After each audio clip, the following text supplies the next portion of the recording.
Hello दोस्तों, Radhe Radhe. Welcome back to my channel.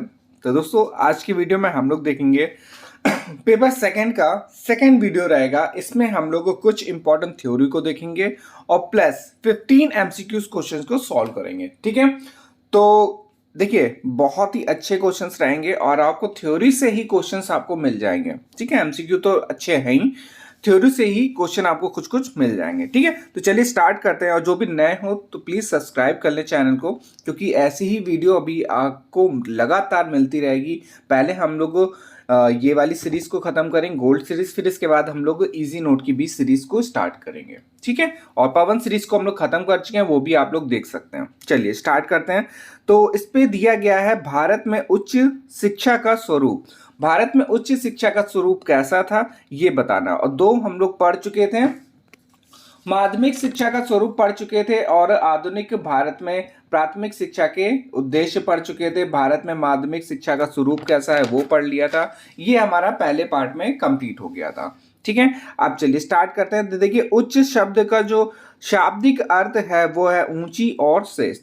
तब उच्च शिक्षा का सामान्य अर्थ हुआ ऊंची शिक्षा या फिर श्रेष्ठ शिक्षा, या ऐसी शिक्षा जो सामान्य शिक्षा से ऊंचे स्तर की हो। ठीक है, अंग्रेजी में इसे हायर एजुकेशन कहते हैं, जिसका अर्थ होता है उससे ऊंची शिक्षा, अर्थात सामान्य शिक्षा से ऊंची शिक्षा। हमारे देश में उच्च शिक्षा की शुरुआत वैदिक काल में हो चुकी थी। ठीक है, तो ये क्वेश्चन आपके लिए इंपॉर्टेंट है कि हमारे देश में उच्च शिक्षा की शुरुआत कब से शुरू हुई थी। तो वैदिक काल से ही हमारी उच्च शिक्षा शुरू हो चुकी थी।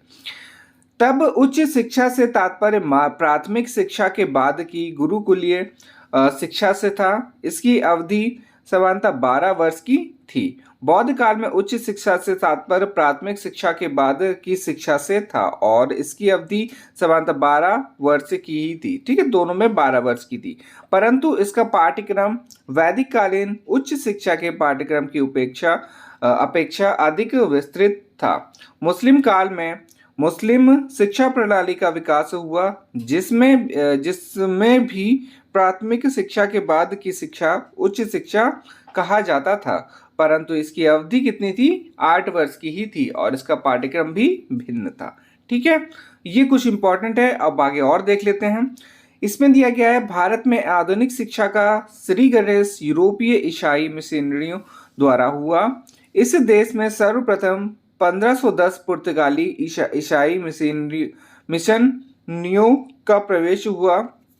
उन्होंने यहाँ प्राथमिक शिक्षा के साथ साथ गोवा, कोची, चाल और बांद्रा में कुछ उच्च शिक्षा संस्थानों की स्थापना की थी। ठीक है, और इन कॉलेजों में लैटिन, पुर्तगाली व्याकरण से संगीत और तर्क शास्त्र की शिक्षा दी जाती थी। इन कॉलेजों में चाल का जेसन कॉलेज और बांद्रा का सेंट एनी कॉलेज मुख्य थे। ठीक है, तो कॉलेज देख लीजिएगा नाम आप लोग।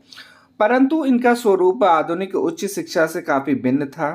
अपने सही अर्थों में भारत में आधुनिक उच्च शिक्षा का Shri Ganesh east India company ने किया। ठीक है, अगर सही से पूछा जाए कि प्रॉपर तरीके से कब हुआ था, तो ईस्ट इंडिया कंपनी ने किया था और इसमें सर्वप्रथम 1781 में कलकत्ता मद्रास की स्थापना की थी। ठीक है, तो ये वाला ईयर आप लोग याद कर लीजिएगा। ईयर वैसे मैंने करवाया हुआ एक वीडियो हमारा ईयर का पड़ा है, उसमें मैंने ईयर्स, कुछ इंपॉर्टेंट ईयर्स को डिस्कस करे हैं।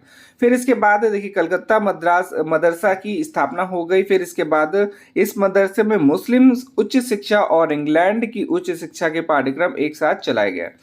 1791 में ईस्ट इंडिया कंपनी ने बनारस में बनारस संस्कृत कॉलेज की स्थापना की। ठीक है, तो ये ईयर आप लोग याद रखिएगा। और इसमें हिंदू उच्च शिक्षा और इंग्लैंड की उच्च शिक्षा के पाठ्यक्रम एक साथ चलाए गए।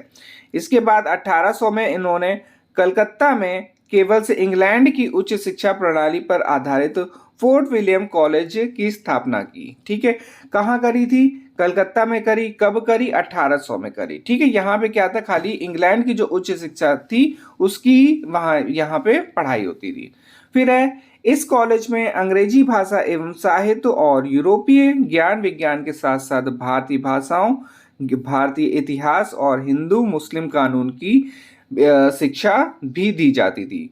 वुड डिस्पैच 1854 में भारत में लंदन विश्वविद्यालय के आदर्श पर विश्वविद्यालयों की स्थापना की घोषणा की गई और 1857 में यहाँ कलकत्ता और बंबई में उस प्रकार के विश्वविद्यालय स्थापित किए गए। ठीक है, और फिर इसके बाद अपने सही अर्थों में आधुनिक उच्च शिक्षा की शुरुआत यहीं से हुई। भारतीय शिक्षा आयोग 1882 ने उच्च शिक्षा के पाठ्यक्रम को और विस्तृत एवं विविध बनाने का सुझाव दिया। जनवरी 1902 में लॉर्ड कर्जन ने भारतीय विश्वविद्यालय आयोग का गठन किया। ठीक है, तो ये भी याद रखिएगा, जनवरी 1902 में किसने किया था भारतीय विश्वविद्यालय आयोग का गठन? तो लॉर्ड कर्जन ने करा था। फिर है इसके सुझावों के आधार पर लॉर्ड कर्जन ने भारतीय विश्वविद्यालय अधिनियम 1904 का निर्माण किया। इस अधिनियम के लागू हो जाने से विश्वविद्यालय के स्वरूप में परिवर्तन हुआ और उनमें शिक्षण कार्य शुरू हुआ। साथ ही उनसे संबंध महाविद्यालयों में सुधार की प्रक्रिया शुरू हुई और निम्न स्तर में महाविद्यालय बंद हो गए। इसके बाद कलकत्ता विश्वविद्यालय आयोग 1917 ने विश्वविद्यालय में कृषि, कानून, आयुर्विज्ञान, इंजीनियरिंग और शिक्षा की व्यवस्था करने का सुझाव दिया। परिणाम स्वरूप उच्च शिक्षा के स्वरूप में भारी परिवर्तन हुआ। ठीक है, तो इसके बाद ये वाला पॉइंट भी इंपॉर्टेंट है। ठीक है, इससे भी क्वेश्चन आपका पूछा जा सकता है।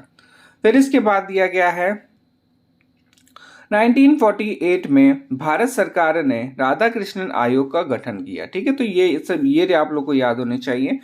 उसने उच्च शिक्षा के प्रथम डिग्री पाठ्यक्रम को 3 वर्षीय बनाने का सुझाव दिया, परंतु उस समय कुछ ही प्रांतों में इसको स्वीकार किया। 1964 में कोठारी आयोग का गठन हुआ।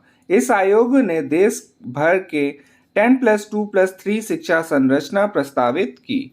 राष्ट्रीय शिक्षा नीति 1968 में इसे लागू करने पर बल दिया और राष्ट्रीय शिक्षा नीति 1986 ने इसे अनिवार्य कर दिया।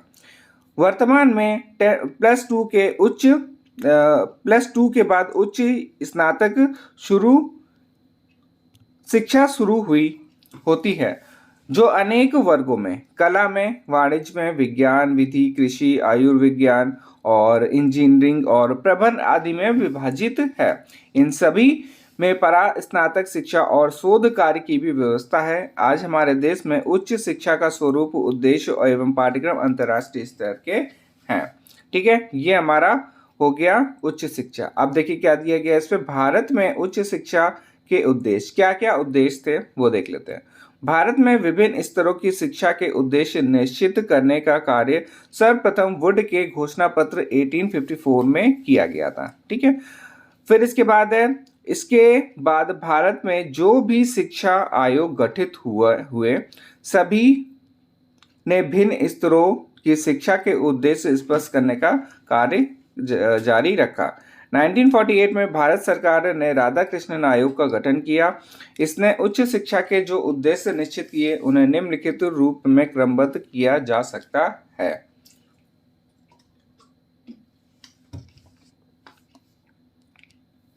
फिर है ऐसे व्यक्तियों का निर्माण करना जो शारीरिक दृष्टि से स्वस्थ एवं मानसिक दृष्टि से प्रबुद्ध हों। व्यक्तियों के आनुवंशिक गुणों को ज्ञात कर उनका विकास करना। ऐसे व्यक्तियों का निर्माण करना जो राजनीति, प्रशासन, व्यवसाय, उद्योग और वाणिज्य के क्षेत्र में नेतृत्व कर सकें। फिर इसके बाद दिया गया 4th पॉइंट, ऐसे व्यक्तियों का निर्माण करना जो दूरदर्शी, बुद्धिमान और बौद्धिक दृष्टि से श्रेष्ठ हों और समाज सुधार के कार्यों में सहयोग दे सकें। फिर है ऐसे विवेकशील नागरिक तैयार करना जो प्रजातंत्र को सफल बनाने के लिए शिक्षा का प्रसार करें, ज्ञान की सदैव खोज करें, व्यवसाय का प्रबंध करें और देश में भौतिक अभावों की पूर्ति करें। फिर है ऐसे युवकों का निर्माण करना जो अपनी सांस्कृतिक विरासत का संरक्षण करें, उसमें योगदान दें। फिर है विद्यालयों का चरित्र निर्माण करना। विद्यार्थियों का है यहाँ पे, विद्यार्थियों में प्रजातांत्रिक मूल्यों जैसे कि समानता, स्वतंत्रता, भ्रातृत्व और न्याय का संरक्षण एवं संवर्धन करना। फिर है विद्यार्थी में राष्ट्रीय अनुशासन की भावना का विकास करना और विद्यार्थियों में विश्व बंधुत्व और अंतर्राष्ट्रीय सद्भाव का विकास करना। और लास्ट पॉइंट दिया गया है विद्यार्थियों का आध्यात्मिक विकास करना। ठीक है, तो ये सारे पॉइंट्स किसने दिए थे? ये सारे पॉइंट्स राधा कृष्णन आयोग का गठन करने के बाद इन्होंने अपने बताए थे। ठीक है, उद्देश्य निश्चित करे थे जिससे कि जो विद्यार्थी होंगे उनको कुछ लाभ मिल सके।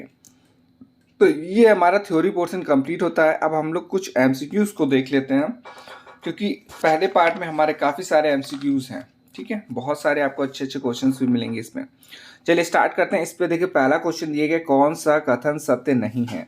प्राथमिक शिक्षा और शिक्षा की नींव है। प्राथमिक शिक्षा का उद्देश्य बालकों में संप्रेषण के कौशलों का विकास करना है। या फिर प्राथमिक शिक्षा का कार्य बालकों में स्वच्छता और स्वस्थ जीवन की आदतों का विकास करना है। या फिर शिक्षा का अधिकार अधिनियम सन 2014 में बनाया गया है।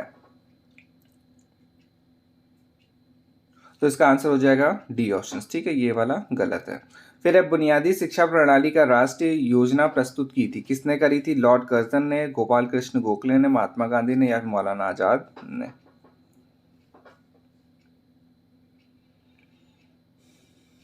तो इसका आंसर हो जाएगा बुनियादी शिक्षा को याद रखिएगा, महात्मा गांधी जी ने करी थी। फिर है प्राथमिक शिक्षा को प्राप्त करने का अधिकार है, मौलिक अधिकार है, संवैधानिक अधिकार है, धार्मिक अधिकार है, या फिर उपयुक्त में से कोई नहीं? तो प्राथमिक शिक्षा प्राप्त करने का अधिकार मौलिक अधिकार है। फिर है प्राथमिक शिक्षा को अनिवार्य एवं निःशुल्क बनाने का प्रावधान संविधान के किस अनुच्छेद में किया गया है? इस पे दिया गया ऑप्शन दिया गया है अनुच्छेद संविधान के 21वें अनुच्छेद में, या फिर संविधान के 45 में, या फिर संविधान के 86 में, या ऊपर में से किसी भी अनुच्छेद में नहीं। तो इसका आंसर हो जाएगा बी ऑप्शन। ठीक है, फिर है गोपाल कृष्ण गोखले ने केंद्रीय धारा सभा में प्राथमिक शिक्षा से संबंधित विधेयक प्रस्तुत किया था, कब किया था? 16 मार्च 1909 को, या फिर 16 मार्च 1910 को, 16 मार्च 1911 को, 16 मार्च 1912 को? तो इसका आंसर हो जाएगा सी ऑप्शन से 16 मार्च 1911 को करा था। फिर अब भारत में प्राथमिक शिक्षा स्तर पर होने वाली अव्यय एवं अवरोधन की और सबसे पहले किसने ध्यान दिया था? वुड डिस्पैच, गोपाल कृष्ण गोखले, हार्टोंग समिति, या फिर महात्मा गांधी? तो इसका आंसर हो जाएगा सी ऑप्शन। ठीक है, हार्टोंग समिति ने दिया था। फिर दिया गया है जिला स्तर पर प्राथमिक शिक्षा का प्रशासन से एवं नियंत्रण किसके अधीन रहता है? जिलाधिकारी, जिला विकास अधिकारी, या फिर जिला विद्यालय अधिकारी निरीक्षक, या फिर बेसिक शिक्षा अधिकारी? तो इसका आंसर हो जाएगा डी ऑप्शन, बेसिक शिक्षा अधिकारी। चलिए आगे देखते हैं। क्वेश्चन नंबर 8 है, इसमें दिया गया प्राथमिक शिक्षा के पाठ्यक्रम को गुणवत्तापूर्ण बनाने के लिए कौन सा सुझाव सबसे अधिक उपयोगी होगा? पाठ्यक्रम को बालकों के जीवन से जोड़ा जाए, पाठ्यक्रम को बालक का सर्वांगीण विकास करने वाला बनाया जाए, या फिर पाठ्यक्रम में पुस्तकों पर अधिक बल न देकर हस्तकार्य पर अधिक बल दिया जाए, या फिर उपयुक्त सभी? इसका आंसर हो जाएगा डी ऑप्शन। ठीक है, तीनों जो ऑप्शन दिए गए ये सही हैं, सबको देना चाहिए। पाठ्यक्रम को बालक के जीवन से जोड़ा जाए और बालक का सर्वांगीण विकास करने वाला बनाया जाए, और पुस्तकों पर अधिक बल ना देकर हस्तकार्य का पर बल दिया जाए। ठीक है, तो तीनों काफ़ी इंपॉर्टेंट है प्राथमिक शिक्षा के लिए। चलिए आगे देखते हैं। क्वेश्चन नंबर 9 दिया गया है, प्राथमिक शिक्षा के शिक्षकों की मुख्य समस्या कौन सी है?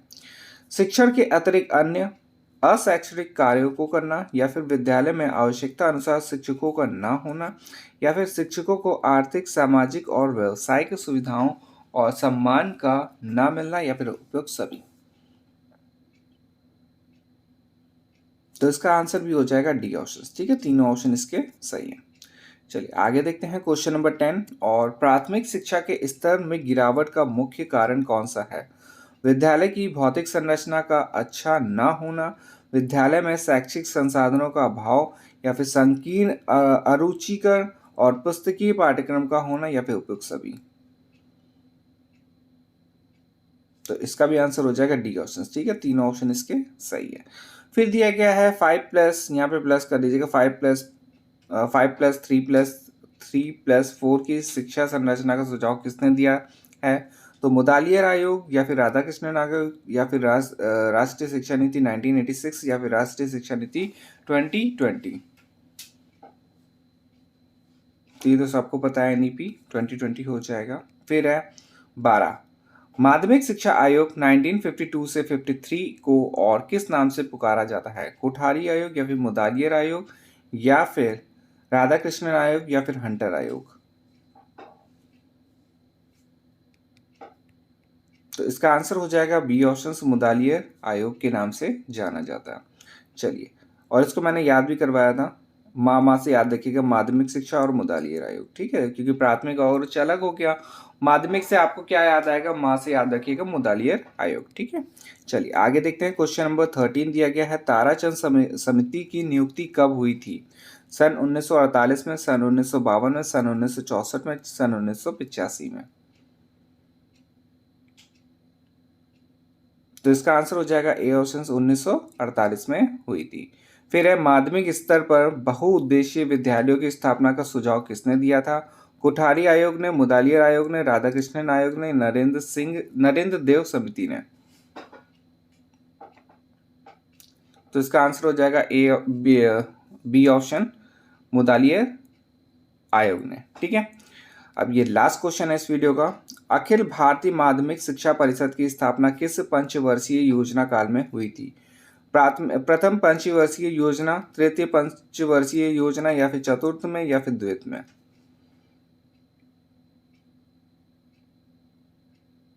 तो इसका आंसर हो जाएगा ए ऑप्शन, प्रथम पंचवर्षीय योजना। ठीक है, तो ये हमारा जो पहला वाला यूनिट है उसके हम लोगों ने कुछ इंपॉर्टेंट क्वेश्चंस को भी सॉल्व कर लिए हैं। ठीक है, अब हमारे ज़्यादा से ज़्यादा दो वीडियो और रहेंगे और हमारा फर्स्ट यूनिट कंप्लीट हो जाएगा। अब देखिए, एक चीज़ और मैं बता दूं, अगर यूनिट में होगा तो वो बड़ी होगी, चैप्टर में है तो वो छोटी होगी। ठीक है, तो किसी किसी में मैं यूनिट डालूंगा, जिसमें यूनिट लिखा होगा मैं उसको यूनिट पे शो करूंगा, और किसी किसी में चैप्टर है तो किसी उस पर मैं चैप्टर शो करूंगा।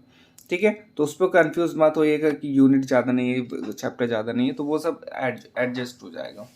ठीक है, बाकी देखिए इस पर अच्छा कंटेंट दिया गया है, आपके क्वेश्चंस के साथ साथ इस पर थ्योरी जो दी गई है बिल्कुल निचोड़ वाली है। ठीक है, बाकी आपको थ्योरी तो देखिए अलग से जो भी आप लोग पढ़ें उसको तो पढ़ना जरूरी रहता ही है। ठीक है, वो कहने वाली बात नहीं है।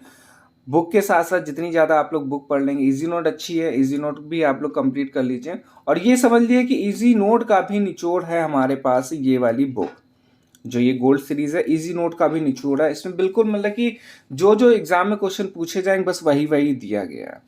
ठीक है, बट आपको एक्स्ट्रा थोड़ा बहुत पढ़ना पड़ेगा, तो आप लोग इजी नोट भी कंप्लीट कर लीजिएगा। ठीक, चले मिलते हैं नेक्स्ट वीडियो में, धन्यवाद।